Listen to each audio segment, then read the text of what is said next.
La 4G Batelma vous présente Ni vavao. Lavash Kiri. Manoatra ho anao ny vaovao. Lavash Kiri, au final, tu as tout le Le pack Gold incluant l'internet 4G en illimité, plus 35 chaînes TV à 189 milliards seulement, le box Wi-Fi et le décodeur sont offerts. Blue Line. Manolotra ho anao ny vaovao.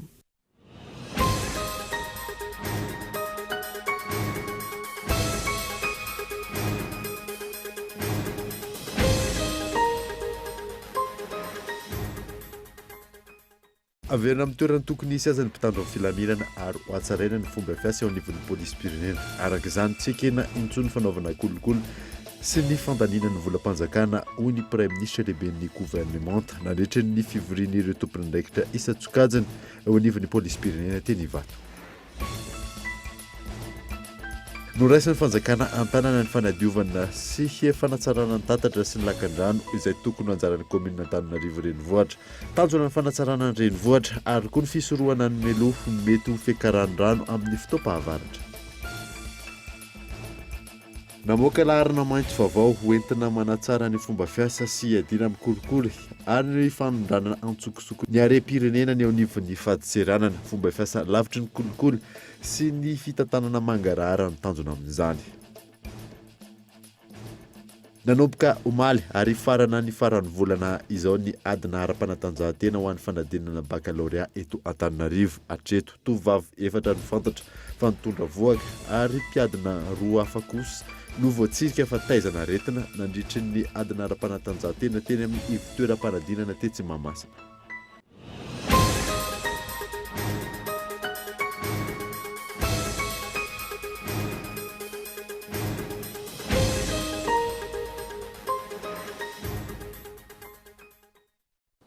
Salamatra tompoko lasy tompoko vavy fotoana vaovao eto amin'ny Kolo TV ka manasanao ary anaraka izany hatramin'ny farany. Nanomboantsika ny vaovao dia averina amin'ny toerana tokony hisy azy ny mpitandron'ny filaminana ary ho hatsaraina ny fomba fiasa eo anivon'ny polisy-pirenena. Araka izany tsy ekena intsony fanaovana kolikoly sy ny fandaniana ny volam-bahoaka hoy ny prime ministre lehiben'ny gouvernemanta nandritry ny fivoriana ny tompon'andraikitra isan-tsokajiny eo anivon'ny polisy-pirenena teny Ivato ka eto Andratsilavo.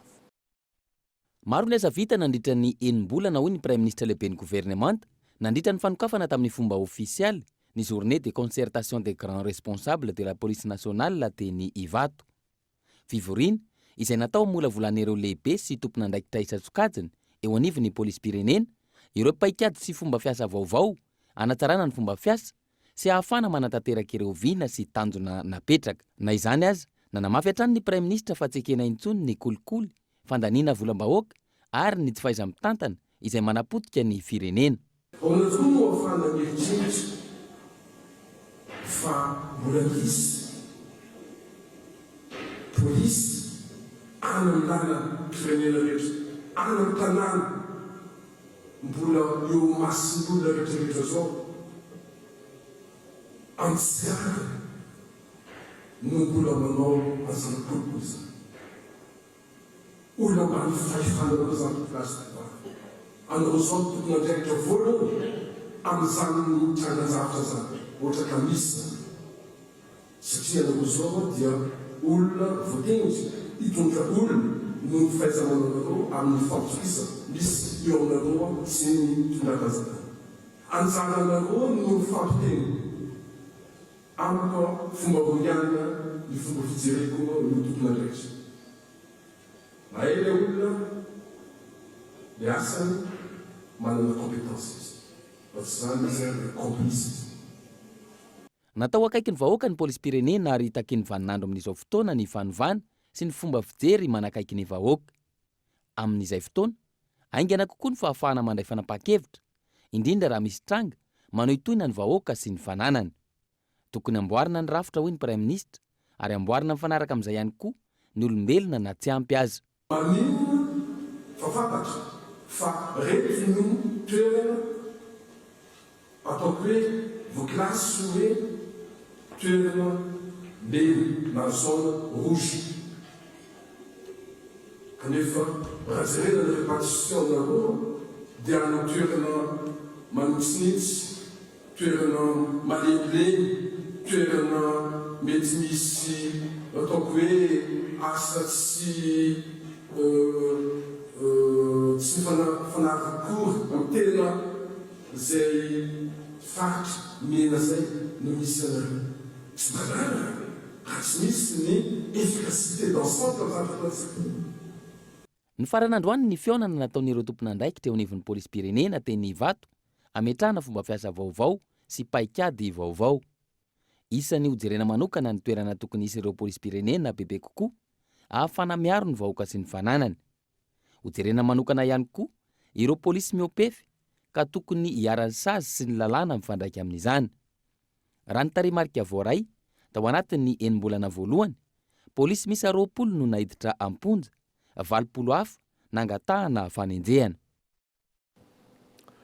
Fatahorinany teny amin'ny anteny meram-pirenena androany no natolotry ny Prime Ministre lehibe ny gouvernement an'ireo loholona ny fandaharana asa fanatanterana ny politika ankabean'ny fanjakana na afapo ireo olona izany tamin'ny ankabean'ny Hiona Sena.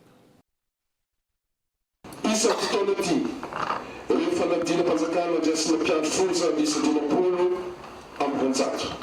Ohatra ka efa betsaka ny fisarana mipetivohitra audience foraine izay natongo tany amin'ny tapana Tsiminosy dia tarina amin'ny faritra sasany izany toy ny any Antsinanana sy Toanalamanga mba hampihenana bebe kokoa ny isan'ny voafonjavonjy maika milona ohatra ny maizy ny miandro fisarana.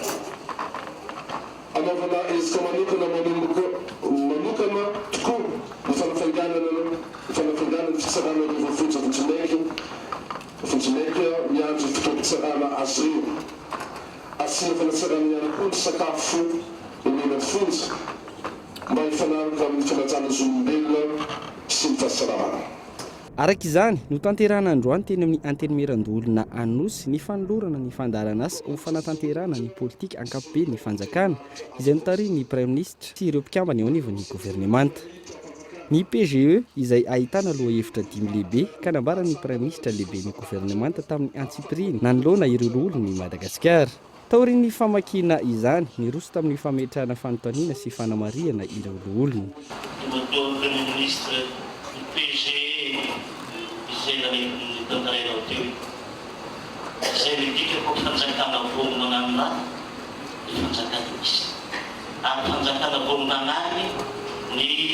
Fianakavianantsika mandritra ny 20 taona efa hoenina taona izao anaty fahatrano. Zavatra tena hita hoe manimpa-bola maro eto amintsika tokoa ny fahasimbany-taova.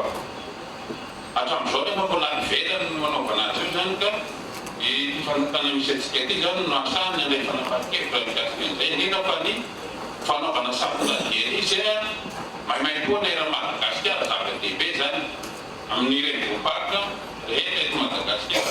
Maro ireo fanontaniana sy fanamariana napetraka ireo loholon'ny Madagasikara ny antefa tamin'ny fahefanam-panatanteraka izay tamin'ny ankapobeny momba ny fanamboaran-dalana, ny fotodrafitrasa toy ny sekoly sy ny toeram-pitsaboana, ny lafiny fandriam-pahalemana, ny ezaka atao amin'ny ady amin'ny kolikoly, ny fampananana asa ny tanora. Fehiny nahazo fankasitrahana teo amin'ny parlemanta rotota ny fandaharana asa fanatanterahana ny politika ankapobeny ny fanjakana 2022. Fa anaovany endriky ny anteny meram-pirenena ny fahalan'ny fitsipika anatiny. Hoy ny fanehoan-kevitra ireo solombavam-bahoaka tsy hisy intsony ny fanoherana be fahatany sy ny fivadiana palitao Hiona Senatrano. Taorin'ny adihevitra sy fifandraisan-dahatra teo amin'ireo solombavam-bahoaka lany ny fitsipika anatiny tena ny anteny meram-pirenena Tsimbazaza omaly. Fitsipika anatiny izay amerina indray ny asiny ity anteny mera ity. Amin'izay fotoana izay zany mba fanatona kokoa zany ny hevitra fa tsy miparitaka be ohatra le zavatra nisy teo dia verina hoe mahatsara ny fomba fanao politika avokoa zany rehetra zany. Raha ny fahitana azy aloha tao anatin'ilay adihevitra eritreritr-olon-tokana le te hoe le manisika le hoe ataovy roa ny vice-président isaky ny faritany satria mety fijeriny manokana na mety misy zavatra arovany manokana mety tsy fantatra. Isan'ny fanatsarana nentana tamin'ity fitsipika anatiny ity ihany koa ny fisian'ny teknisianina manampy ireo solombavambahoaka mandritra ny asam-boamera. Raha ny zavatra hita zany dia natsaraina satria hita zany fa somary sahirakirana ny eo amin'ny voamera raha vao tsy misy teknisianina. Dia natao zany hoe mba asiana assistant technique atao ary nasiana zany conseil technique. Dia ankoatran'izay ihany koa any amin'ireny vondrona parlementaire reny na mpanohatra izy na amin'ny fitondrana dia tena napetraka tsara mihitsy hoe aleoa ho atao tena professionnel zany le zavatra. Professionnel zay tsy rehefa manao fanakianana zany na manao sosokevitra dia mifototra any amin'ny tena mahatsara zavatra. Raha tsy aivana ny fandarana asa fanatanterana ny politika ankapobeny fanjakana 7/2022 izay natolotry ny Prime Ministre ny fitsipika anatiny ary ny fandiniana sy ny fandaniana ny lalàna ifehy ny mpanohitra nosa ny lahadiny mandritra ity fivoriana tsy ara-potoany antenimieram-pirenena ity izay maharitra 12 andro ary farana ny zoma izao. Fa mizotra araky ny tokony ho izy ny fandinian'ireo solombavambahoaka lalàna ifehy ny fanoherana sy ny antoko-panohitra eto Madagasikara aorianan'ny fandiniana vao iroso amin'ny fandaniana izany izy ireo amin'ny fivoriana azony besinimaro atriana Henri Floreo. Adihevitra mafampana ary andrasan'ny mpanara-baovao akaiky eo anivony antenimieram-pirenena amin'izao fotoana izao ny fandaniana ny lalàna amin'ny fehy ny fanoherana sy ny antoko-panohitra eto Madagasikara. Eo anivony asam-bamoera ankehitriny ny fandiniana izany lalàna izany izay mizotra araka ny tokony ho izy. Fa raha ny adihevitra mandeha aloha zany amin'izao fotoana izao dia mizotra somatsara satria raha ny hoe fanoherana izay isy ny parlementaire zany dia efa azo lazaina hoe milamina. Ny sisa tsy milamina kely angamba edina hevitra sisa dia ny ataontsika hoe cadre juridique izay fehany ireo mpanohitra ivelan'ny antenimieram-pirenena zany hoe ireo tsy député zany. Hitantsika moa fa marobe ireo atoko zany izay mandrafitra hoe mitonona ho mpanohitra. Areo nefany raha ny zava-misy amin'izao fotoana izao zany dia hoe roa ihany no tena mahafepetra ny atoko ara-dalàna amin'izay fanoheran'izay zany. Aorian'ny fandiniana izany eny anivon'ny asam-boamera iroso amin'ny fandiniana azy eo amin'ny fivoriana azon'ny besinimaro atrena kosa ireo solombavambahoaka eny anivon'ny antenimieram-pirenena. Raha iverenana tamin'ny taona 2014 no nanan-kery ny lalàna amin'ny fehy mpanohitra sy ny antoko-panohitra teto Madagasikara. Ny fampiarana azy no tsy nisy nandritra ny fitondrana teo aloha ny fandimby. Antoka iray ahitana taritra ny demokrasia amin'ny firenena iray ny fisiany antoko-panohitra. Fa eo ampiandrasana ny teti-bola avy amin'ny fanjakana anatanterahana ireo asa rehetra mahakasika ny fifidianana ben'ny tanàna sy ny mpanolontsaina ny tanàna ny CENI raha toka hanomboka ny 7 ny volana Aogositra izao ny fandraisana ireo antota taratasy filatsahako fidiana. Fanandina. Mizotra araka ny tokony ho izy ny anjara andraikitry ny voamera maleo tena amin'ny sahana ny fifidianana amin'ny fanomanana ny fifidianana ben'ny tanàna sy ny mpanolontsaina ny tanàna tanterana ny 7 Novambra ho avy izao eto amintsika. Efa voatendra avokoa ireo mpikambana eo anivon'ny OVEC na ny sampan-draharaha mandray sy mandinika ireo antota-taratasy filatsahako fidiana eny anivon'ny distrika. Ankilany misy ireo fipetrapetraky ny CENI mba ahafahana matanteraka ity fifidianana ity isan'ireny ny lafy ny arabola. Fa tsy tafiditra ao anatin'ny teti-bolam-panjakana izay natokana ho an'ny CENI amin'ity taona 2022 ity ny vola sy ny oentomanana anatotosantsika izany fifidianana ben'ny tanàna sy ny mpanolontsaina ny tanàna zany. Dia ny fepetra faharoa napetraky ny CENI zany dia ny fanomezan-toky avy amin'ny imprimerie nationale fa ho vitany ara-potoana tsy mihoatra ny 50 andro ny fanotana ireo antota taratasy saropady rehetra ao anatin'izany ny bulletin tokana sy ny fitanana an-tsoratra rehetra amin'izany fifidianana zany. Ary ny fepetra fahatelo dia ny fepetra hametrahana ny filaminana sy ny tontolo manodidina milamina eo amin'ny sehatra ny fandriampahalemana sy ny manodidina azy ara-tsosialy mba ahafahantsika miatrika an'izay fifidianana ben'ny tanàna izay. Ny alakamisy 7 Aogositra izao no hanomboka ny fandraisana ireo antota-taratasy filatsahako fidiana ho ben'ny tanàna sy mpanolontsaina ny tanàna izay. Tokony ho tonga eo am-pelatanan'ny CENI amin'ity herinandro ity farafahatarany ny teti-bola tanterahana ny fifidianana izay raha ny fanazavany ny filohalefitry ny seni hatrany na izany aza efa miroso ankilany ny fanomanana ara-teknika sy ny fanomanana ara-pitaovana makasika izany raha ny fanazavana hatrany. Fa efa nanomboka ny fafito ny volana aogositra lasa teo ny fanisan'ny direction du patrimoine de l'État ireo fananany fanjakana malagasy ny trano fonenan'ireo tompona ndraiky mpanjakana ambony teo aloha tsy manana andraikitra ambony itsony no nanomboana izany Rarsona Ange. Ny DPE na ny direction du patrimoine de l'État dia namoaka fanambarana fampiatsahivana ireo tompona ndraiky mpanjakana ambony rehetra fa ny décret 2011-065 tamin'ny fa 7 aprily 2012 dia mamaritra mazava fa 3 volana aoriany tsy mahatompona ndraikitra ambony azy no tokony miala amin'ny trandrom-panjakana ny toerany izy ireo. Ny filohan'ny androm-panjakana toy ny Premier Ministre, ny filohan'ny Antenimera Rotonta, ny filohan'ny fitsarana avy momba lalam-panorenana dia manana enim-bolana ialana amin'ny trandrom-panjakana aoriany fitsara ny andraikitra maha filohan'ny androm-panjakana azy araka ny décret 2016-075 tamin'ny 4 febroary 2012. Hisy ny fampafantarana ny rehetra ataon'ny DPE amin'ny anaran'ny mangarahara ny fa 17 aogositra ho avy izao.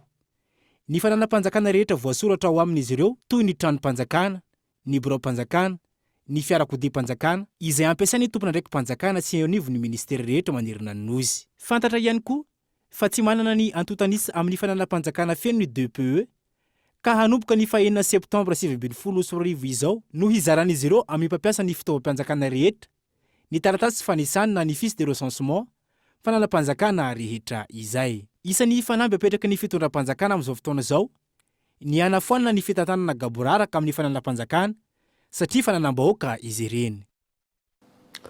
Fanondraisin'ny fanjakana antatan'ny fanadiovana sy fanatsarana amin'ny tatatra sy ny lakandrano izay tokony anjara ny commune Antananarivo renivohitra tanjona ny fanatsarana ny renivohitra ary koa fisorohana melo mety ho fiakaran'ny rano amin'ny fotoanany fahavaratra Gaëtan Andriatsilavo.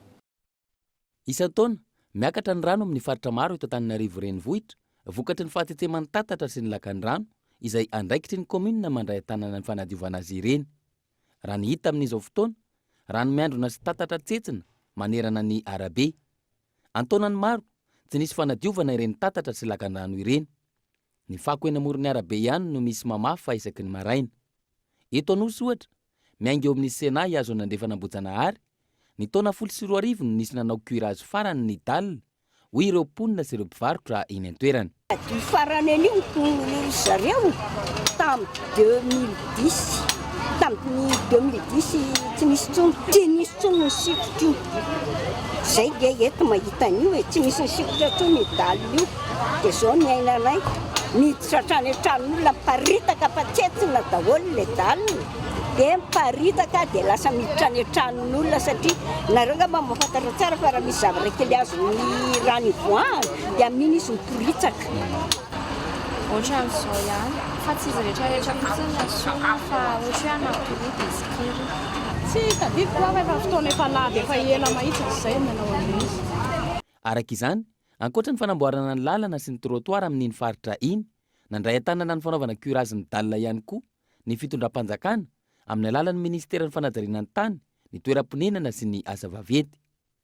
Diovina tanteraka ny dalina, esorina avokoa ny loto sy ny fako misakana ny rano tsy hikoriana ary avaozina sy amboarina avokoa ny sarony rehetra. Tsy ny eny Anosy ihany, faritra maro eto Antananarivo renivohitra no raisin'ny fanjakana tanana tahaka izao ny fanadiovana. Fanatsarana ny tanàna, fisorohana melomy ny mety ho fiakaran'ny rano amin'ny fotoam-pahavaratra no tanjony. Fanamoaka laharana maitso vaovao hoentina ho fanatsarana ny fomba fiasa sy hiadiana amin'ny kolikoly ny eo anivon'ny faditserana tamin'ity androany ity fomba fiasa lavitry ny kolikoly sy ny fitantanana mangarahara no tanjona amin'izany Gaëtan Andriatsilavo. Laharana maitso 700 io no nisafidian'ny faditserana ary nampahafantarina tamin'ny fomba ofisialy androany. Laharana izay azony rehetra antsoina raha misy tranga mampiayay amin'ny fampidirana sy ny famoahana entana eto amintsika, ny trangana kolikoly, fanondranana tsokosoko ny harem-pirenena sy ny maro hafa. Azo atao ihany koa ny mametraka fitarainana manoloana ny fomba fiasa ny faditseranana.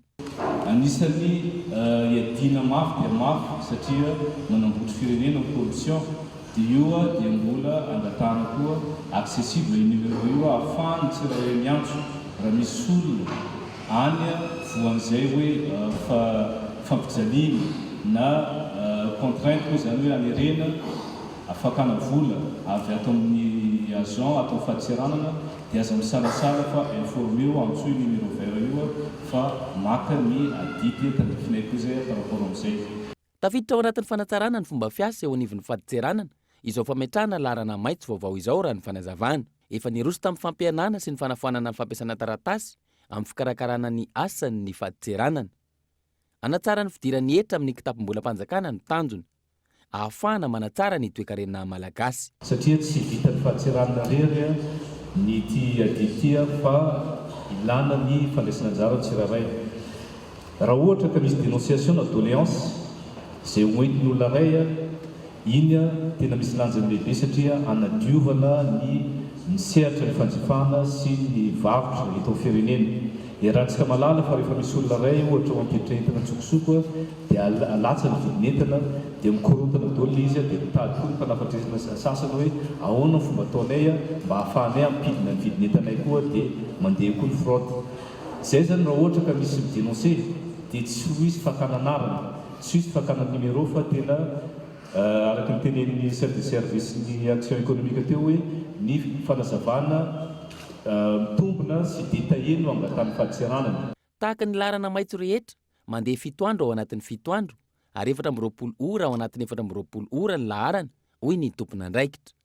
Ireto farany izay nanamafy fa ho tsy ambaratelo ny antso voaray. Toka eto amin'ny fotoanany dokavarotra isika aorianan'izay ny atatsika mahakasika ny adina ara-panatanjahantany baccalauréat eto Antananarivo. Eo ihany koa ny mahakasika ny fifananana fidirana lasa azandary. Rehefa avy eo ary.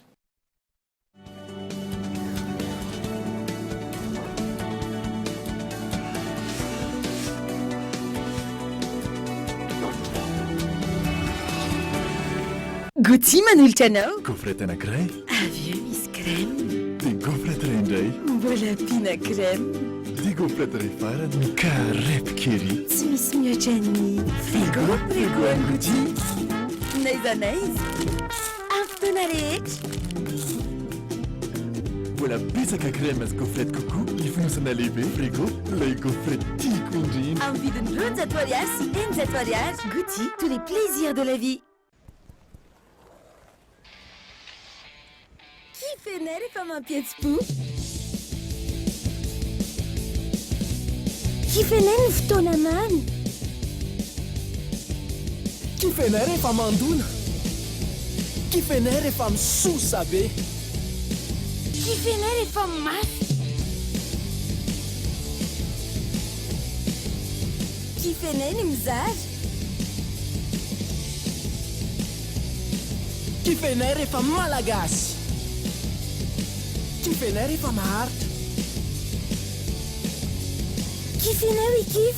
Efa misy eto Madagasikara ny finday intelligent 4G amin'ny vidiny 79 000 ariary monja. Tonga avaingana eny amin'ny Telma Shop akaiky anao. Telma, safidiky numéro 1 malagasy. Lavage Kiri. Sady matsiro no mampazoto homana. Misy calcium sy vitamine ary fer ihany koa. Mahazo fafinaretana ery ny ankizy.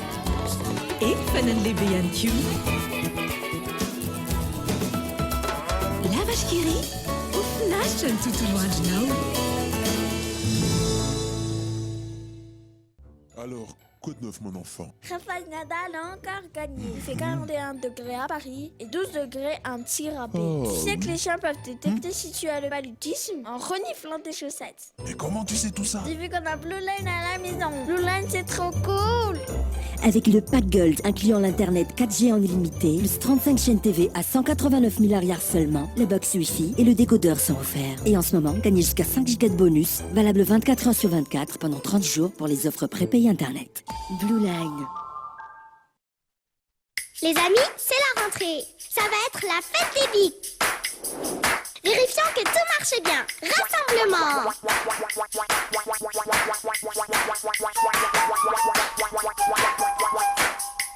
Bleu, dessine quelque chose pour voir. Oui, ça glisse bien. Et les couleurs sont chatoyantes. Eh bien, c'est parfait tout ça. Vive la rentrée avec Bic.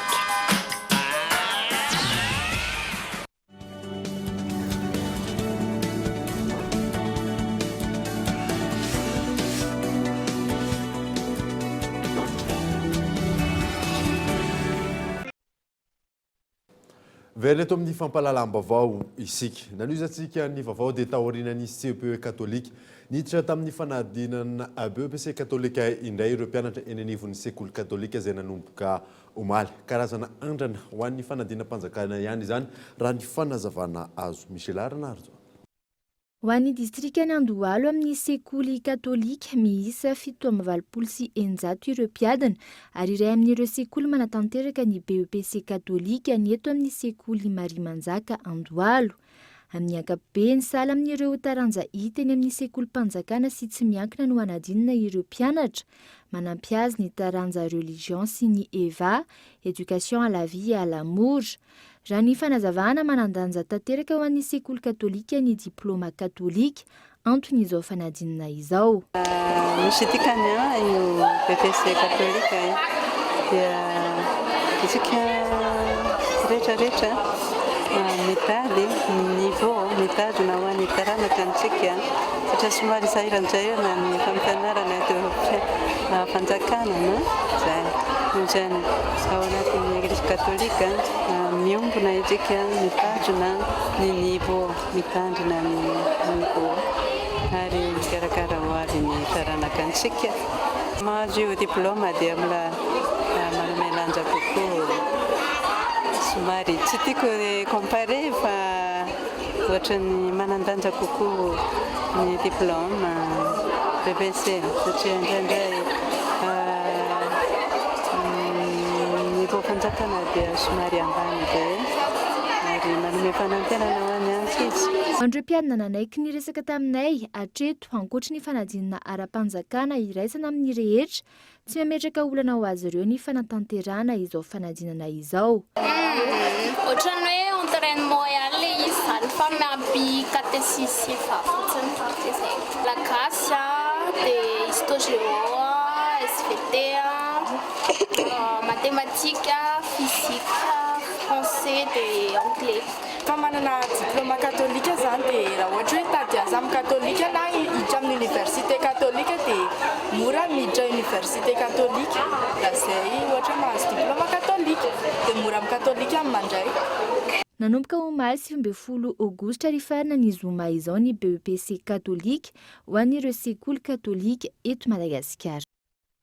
Fa nanomboka omaly ihany koa ary farana ny farany volana izao ny adina ara-panatanjahantena ho an'ny fanadinana baccalauréat eto Antananarivo hatreto tovovavy efatra no fantatra fa mitondra voaka ary mpiadina roa ny taizana aretina nandritra ny adina ara-panatanjahantena tao amin'ny fitoeram-panadinana Mahamasina. Michel Aranardo zonatra. Mpiadina miisa 7,000 mahery no manatanteraka ny adina ara-panatanjahantena ho an'ny fanadinana baccalauréat eto amin'ny fitoeram-panadinana eto Mahamasina. Ireo ny safidy ny sokajy amin'ny ankapobeny no mivondrona eto. Raha ny fanadihadiana isan'ny olana mateti-pitranga indrindra izay 2 andro nanombohan'ny adina izay ny fanadinoana carte d'identité fa ankoatr'izay rehefa mateti-pitranga isan-taona ihany koa ny olana ara-pahasalamana. Mahitsy zay hoe betsa misy zany ankizy zany zay kory tsy afaka hoe ndeha zay tsapany kitondry hoe tena be voka vendry na ahoana fa misy ihany zany le ankizy izay tsy hitanay misy mpanadina zany mahafantatra hoe ohatrany hoe bebe kiby izy na ohatra zany dia manantona ny dia asaina manantona ny dokotera izy tranga zao efa maromaro na amin'izay te efatra sa telo dia tsy manadina anazy mihitsy zay fa asaina mateo amin'ny dokotera izy dia maka certificat médical dia tsy manadina anazy zay. Tovovavy efatra hatreto no fantatra fa mitondra voaka ary voatsirika nandritra ny adina ara-panatanjahantena tao amin'ny fitoeram-panadinana tetsy Mahamasina. Mpiadina roa ihany koa no voatsirika fa taizana aretina. Raha ny fanazavana hatrany dia isan-taona any amin'ny fanaovana fitsirihana ara-medikaly na ny vizity medikala no fototry ny lesoka ahitana olana ara-pahasalamana rehefa tahaka izao. Amin'ny resaka dokotera, amin'ny resaka vizitina ankizy. Io masy matetika misy maty ery, misy maty ety. Za zany resaka maty hoe ankizy tsy nikotrana sy problème. Hoe tsy dia maro hoe ankizy tsy nikotrana izy ve tsy ary manabaka.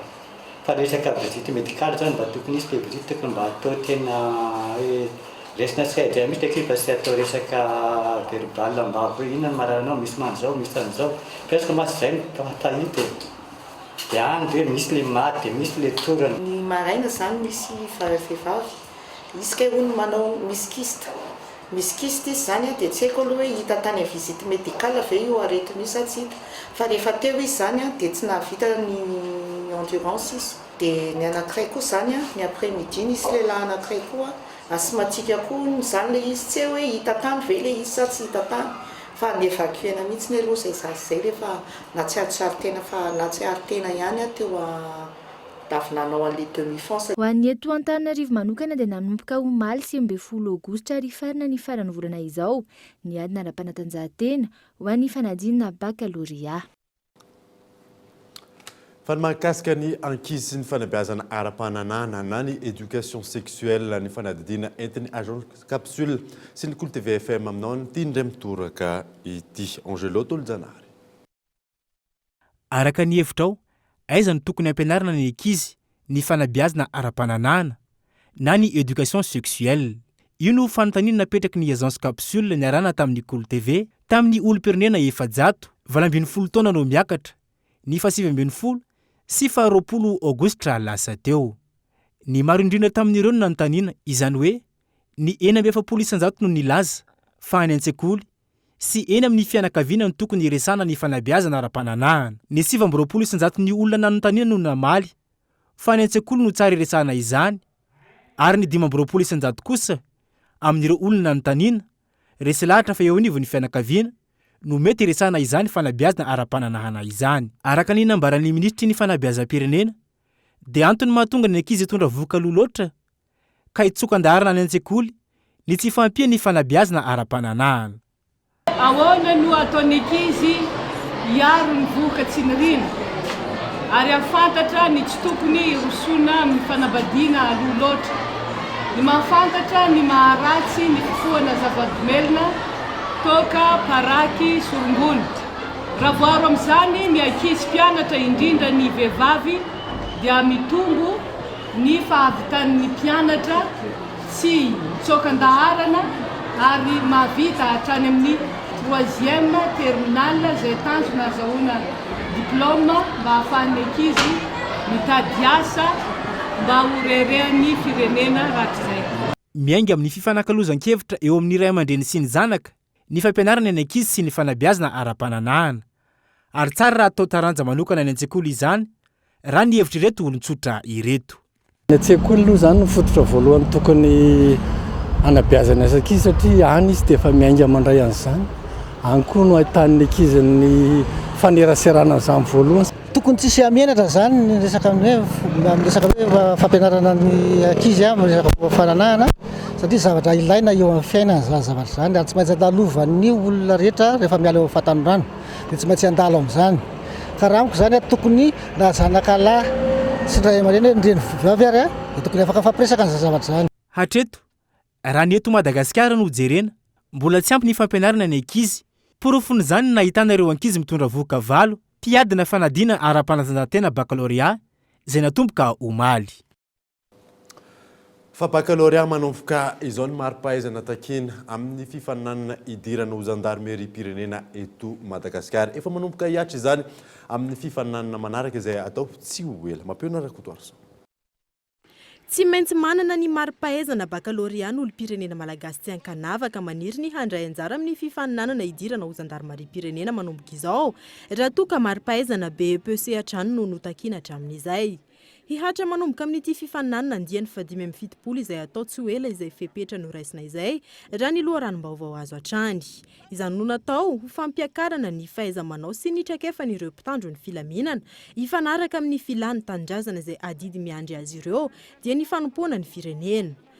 Noraisina ihany koa ny fepetra ahafana manamora ny fikirakirana sy fanasokajina ny tambin-karama ifanaraka amin'ny rafitra mipetraka ho an'ny mpiasam-panjakana eny anivon'ny sampandra misana ny teti-bolam-panjakana na ny resaka grille de salaire izany. Ireo rehetra ireo no fantatra nandritra ny kabary nataon'ny sekretera-panjakana miadidiny ny zandarmarim-pirenena tao anatin'ny lanonana famoahana ireo zandary mpianatra miisa 570 avy ao amin'ny andiany fa 470 tao amin'ny sekoly zandarmarim-pirenena Ambositra ny famindram-pibaikona teo amin'ny vondro Tobileovana namorona mani sy fakasitrana ireo zandarmahery fo. Lafo hafa kosa indray dia ho fanatanterana ny vinany filoham-pirenena amin'ny hamerenana ny Madagasikara ho maitso dia nahazo voana azo ray taona tamin'ny alalan'ny fiara-miasan'ny 3P ny sampandraran'ny tontolo iainana sy ny fampandrosoana maharitra ny faritra Anosy Androy ary ny Atsimo Atsinanana. Rarsona Andry. Fanamby ary isan'ny vinany filohan'ny Repoblika Rajoelina Andry ny hamerenana ny Madagasikara ho nosy maitso iverina ho rakotrala indray. Ho fanatanterana izany dia nisy ny fanolorana voana hazo iray taona ny sampandraran'ny tontolo iainana sy ny fampandrosoana maharitra any amin'ny faritra Anosy sy Androy ary Atsimo Atsinanana nataona malala-tanana iray amin'ny alalan'ny 3P na ny partenariat public privé ny faran'ny herinandro teo. Nosafidina manokana ireto fo ireto no izy mety amin'ny faritra Anosy sy Androy. Falena ho anay no manamafy ny faramiasa amin'ny ministera sy ny taleparitra eto Anosy. Manolotra ihany koa zahay graine ana 1 tonne fanamafisana izany faramiasa izany ary mamanamafy ny fahavononana. Izany moa dia natao hanamafisana faramiasa. Ary makasitraka ireo opérateur sy partenaire izay miara-miasa aminay dia sorana be dia be anazy fa araka an'ilay nambarany teo angambany vonona ry zareo hozy hiara-iasa fitondram-panjakana anatanteraka ny politika panjakana hentina handrakofanala ny Madagasikara. Ankoatra ny fanomezana voana hazo dia efa nisy ihany koa ny famboleka-hazo tamina velaran-tany mirefy 370 hektara natao tao amin'ireto faritra 3 ireto ary mbola ho toizana izany amina velaran-tany mirefy 100 hektara izay atao amin'ity taona ity ihany. Fatotosany alady teo tao Antsirabe ny hetsika ara-panatanjahantena ho an'ny taranja kickboxing sy ny pancrace hetsika izay nampitondraina ny anarana hoe Mazana 110 fanadidina. Niditra tamin'ny andiany faharoa ny hetsika ara-panatanjahantena izay nahitana ireo mpilalao mpiady matianina sokajy lahy sy vavy avy amin'ny faritra maro eto Madagasikara eo amin'ny kickboxing. Tamin'ity andiany ity nandray anjara ihany koa ireo mpilalao avy atsy amin'ny Nosy sy La Réunion tamin'ny alalan'ny ekipa Réunion Team 974. Fotoana izay nahafahan'ireo atleta malagasy nampiakatra ny fahaiza-manaony. Lalao combat zay nefa hoe pro ihany izy dia mafimafy ny fanomanana moa zany dia mba nahazo avantage ny tenatsika. Raha manoloana an'ilay vahiny zany dia mahazo tombony kokoa ilay vahiny satria amin'ilay entimanana ny vahiny afaka ohatra hoe manao compétition any Thaïlande ohatra manao compétition champion international maromaro fa ny gasy zany sahirakirana vao afaka mandeha mivoaka manao an'izay compétition zay dia normal raha somary lasadasaka ny teknika antsika raha oharina amin'izay satria ilay compétition atao matetika mampisondrotra ny atleta malagasy. Natao izao hetsika izao ny Fédération Malagasy ny taranja kickboxing hitiliana ireo mpilalao andrafitra ny ekipa-pirenena malagasy hiatrika ny championnat du monde ny kickboxing izay atao tsy ho ela. Dia nisy ihany koa zany ilay combat kickboxing izay narotina natao combat test présélection nationale izay solon-tegnany Madagasikara izay nao championnat du monde amin'ny volana octobre zao. Après izao zao mbola misy ny combat izay atao an'ny fédération. Zay ny combat farany alohan'ny anaovana championnat du monde. Izany hoe amin'ny volana septembre avy zao izay atao an'ny fédération. Dia après izay zany championnat du monde izay atao amin'ny 19 au 27 octobre any Sarajevo, Bosnie. Nisy ny fizarana medaly sy amboara ho an'ireo nandray anjara tao anatin'ity hetsika Mazana 110 teto Antsirabe ity. Dia izay mamarina vaovao tamin'ity alina ity ankasitrana ianao nanaraka izany soa fa tsara atao ry tompoko.